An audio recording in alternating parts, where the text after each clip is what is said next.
GS1 as a standards body, we have been working with the various stakeholders and government in developing an anti-counterfeit solution for that. See, actually, to talk about technology, there are two types of anti-counterfeit detection technologies. One is extrinsic and another is intrinsic. When we talk of an extrinsic solutions, there are again, you have technologies like covert, overt, or a simple digital like barcodes.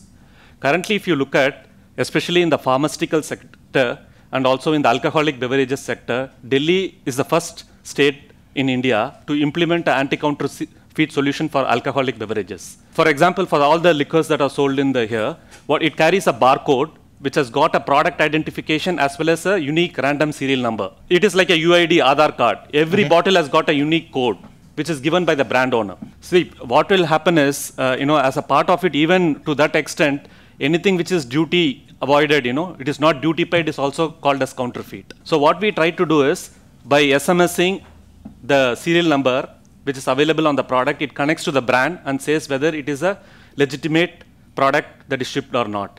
And similarly, what happens is now, with a lot of mobile phones carrying a barcode scanning capability, you can scan the code and it can try to connect to the brand, and you can really authenticate whether it is a genuine product or not.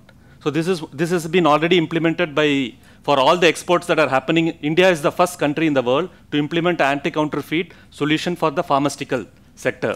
See, what happens is at the point of production, all manufacturers got a capability to print a 2D barcode, which you see, normally which is coming in all there. Right. So what it happens is, at the point when the products are shipped, all the data about that particular products are loaded to a central portal, which could be a, what it could call it as a data source, or in terms of a regulator portal or anything. And as a consumer, you and me, when we buy, either there are apps available to scan it and authenticate, or you SMS the number to a particular number.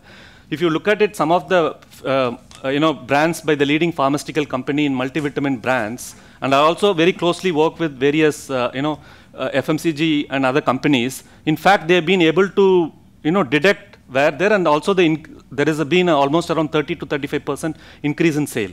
What they have to do is just SMS that unique number which is given on the product to a particular then it gets a message. For example, if two products are SMS with the same number, then you know that, for example, I have sent my shipment to Bangalore and the product is found in Calcutta.